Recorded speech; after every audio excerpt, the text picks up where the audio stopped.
ముందుకు స్వాగతం. ఈరోజు మనం శ్యామ్ పిట్రోడా గురించి తెలుసుకుందాం. ఎవరి శ్యామ్ పిట్రోడా? ఒకప్పుడు కాంగ్రెస్ పార్టీలో అప్పుడు ఇప్పుడు ఇప్పటికీ ఒక వెలుగుతున్న వ్యక్తి శ్యామ్ పిట్రోడా. ఇతను అంతర్జాతీయ ఓవర్సీస్ కాంగ్రెస్ పార్టీ అధ్యక్షుడు. ఇతని గురించి తెలుసుకునే ముందు జనంగొంతు మా యొక్క యూట్యూబ్ ఛానల్ను సబ్స్క్రైబ్ చేయండి. అదేవిధంగా ప్రతి వీడియోను లైక్ చేయండి. కింద మీ కామెంట్ల రూపంలో మీ అభిప్రాయాలను తెలియజేయండి. దీనివల్ల మేము మరిన్ని వీడియోలు చేసేందుకు, సమాచారాన్ని చేరవేసేందుకు మీరు మాకు మద్దతు ఇచ్చిన వాళ్ళు అవుతారు. కాబట్టి దయచేసి మీరందరూ కామెంట్ రూపంలో మీ అభిప్రాయాన్ని మర్చిపోకుండా తెలియజేయండి. వీడియోలోకి వెళ్ళే ముందు ఈరోజు ఒక ప్రశ్న. తెల్గి స్కామ్ ఎప్పుడు జరిగింది? దీనికి సంబంధించిన సమాధానం నేను వీడియో చివరిలో చెప్తాను. అంతవరకు వీడియోను స్కిప్ చేయకుండా జాగ్రత్తగా గమనించండి.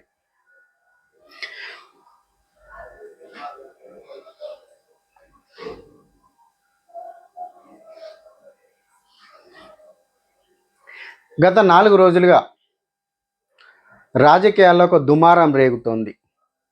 ఒక వ్యక్తి పేరు, ఎన్నడూ వినపడని ఒక వ్యక్తి పేరు అర్జెంటుగా రాత్రికి రాత్రే వైరల్గా మారింది. ఆ వ్యక్తి పేరే శ్యామ్ పిట్రోడా. ఇతను కాంగ్రెస్ పార్టీలో కీలకమైన వ్యక్తి. అంతర్జాతీయ ఓవర్సీస్ కాంగ్రెస్ పార్టీకి అధ్యక్షుడు. అంతేకాకుండా ఇతను ఇందిరాగాంధీ హయాం నుండి కీలక బాధ్యతలు నిర్వహిస్తూ కాంగ్రెస్ పార్టీలో అంతర్గతంగా ముఖ్య పాత్ర పోషిస్తున్నటువంటి కీలకమైన వ్యక్తి. అటువంటి నాయకుడు అప్పుడప్పుడు వివాదాలు మాట్లాడడం ఆయనే పరిపాటి. చాలా వరకు ఆయన నోటి వెంట వివాదాలు తప్ప మరే మాట రాదు. ఆ వ్యక్తే శ్యామ్ పిట్రోడా. ఇతను గతంలో సిక్కు ఊచకోతల సమయంలో కూడా మాట్లాడిన మాటలు దేశవ్యాప్తంగా దుమారం లేపాయి. అంతేకాకుండా అయోధ్య రామ్ మందిర్ విషయంలో కూడా అనవసర మాటలు మాట్లాడి వివాదాన్ని తెచ్చిపెట్టారు. దానితో పాటు అంబేద్కర్ రాజ్యాంగం రాసిన విధానాన్ని కూడా తప్పుబడుతూ, తక్కువ చేస్తూ, రాజ్యాంగం రచనలో అంబేద్కర్ కంటే ఎక్కువగా నెహ్రూ కృషి చేశాడని అంబేద్కర్ యొక్క ప్రాధాన్యాన్ని తగ్గించే ప్రయత్నం చేశాడు. అటువంటి వివాదాస్పద వ్యక్తి సడన్గా 4 రోజుల క్రితం ఒక మాట మాట్లాడాడు. అమెరికాలోని చికాగోలో ఒక ఇంటర్వ్యూలో మాట్లాడుతూ భారతదేశంలో అమెరికా లాంటి వారసత్వపు హక్కు చట్టం లేదని, అది గనక భారత్లో తెస్తే అనేక సంపన్నులు వారసత్వపు హక్కు ద్వారా ప్రభుత్వానికి అత్యధిక ఆదాయం చేకూరుతుందని, ఆ ఆదాయాన్ని ఎవరైతే పేదలు ఉన్నారో వారందరికీ పంచవచ్చునని ఆయన ఆ ఇంటర్వ్యూలో మాట్లాడడం జరిగింది. అమెరికా యొక్క చట్టం యొక్క ముఖ్య ఉద్దేశం, ఎవరైతే ధనవంతులు ఉంటారో వారు చనిపోయేటప్పుడు వారి ఆస్తిలో 55% ప్రభుత్వం ట్యాక్స్ రూపంలో తీసుకుంటుంది. కేవలం వారసత్వంగా అతని కుమారులకు, అతని వారసులకు 45% మాత్రమే అతనికి ఆ ఆదాయాన్ని ఇవ్వడం జరుగుతుంది.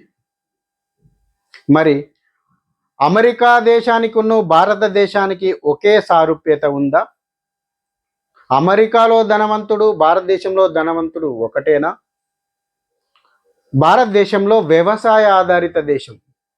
చిన్న చిన్న కమతాలుగా వ్యవసాయం చేసుకుంటారు. ఒకవేళ తన జీవిత కాలంలో చాలామంది ఏమాత్రం కనీసం ₹1,00,000 పోగు చేసుకోలేని ప్రజలు కూడా ఉంటారు. భారతదేశం అత్యధికంగా మధ్యతరగతి ప్రజలను కలిగి ఉన్న దేశం. వారు ఉద్యోగాలు చేస్తూనో లేకపోతే వ్యవసాయం చేస్తూనో వ్యాపారాలు చేస్తూనో 1,00,00,000 గనక సంపాదించినట్లయితే ఆ 1,00,00,000లో 55,00,000 ప్రభుత్వం ట్యాక్స్ రూపంలో తీసుకొని పేదల పేరుతో భారతదేశం వెలుపల నుండి ఈ దేశంలోకి వచ్చి అత్యధిక మంది పిల్లలను కని వారిని పేదరికంలో మగ్గింపజేస్తూ వారికి మేం పేదలమని చూపెడుతూ ఈ ఆస్తిని పంపిణీ విధానాన్ని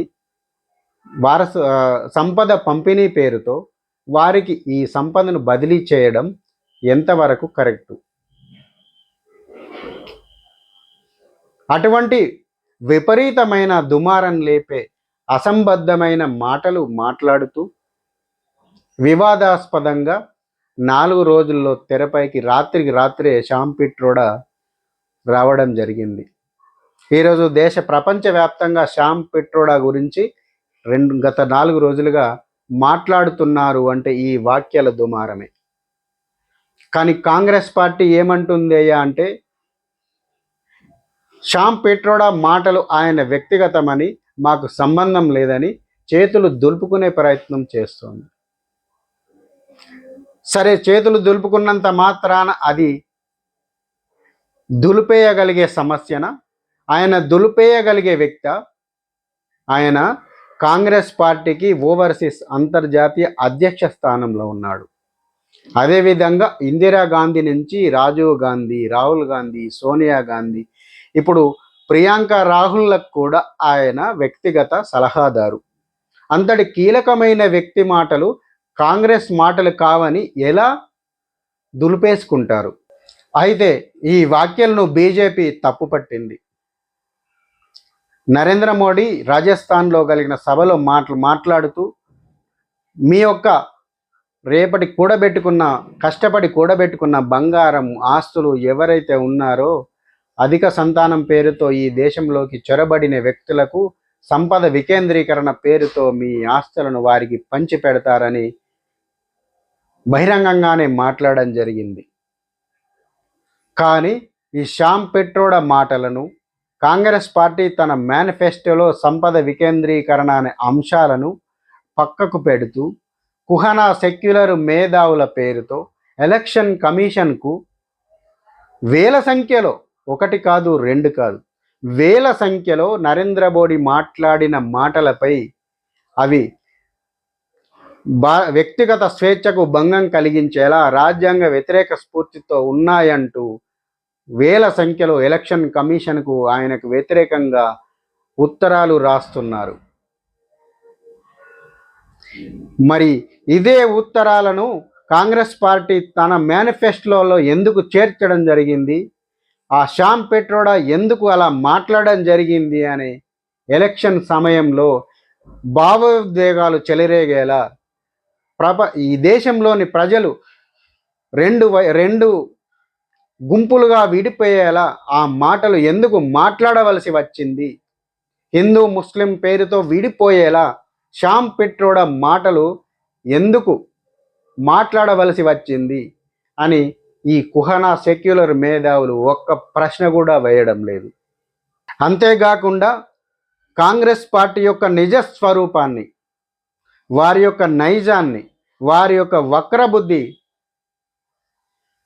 తెలిసేలా, కనపడేలా చీకట్లో బాణం వేస్తున్నట్లుగా నిన్న ఈ లోక్సభ ఎన్నికలు జరుగుతున్న వేళ ఒకవైపు కర్ణాటకలో మైనారిటీలకు ఏకపక్షంగా రిజర్వేషన్లను కల్పిస్తూ జీవో తీసుకురావడం జరిగింది.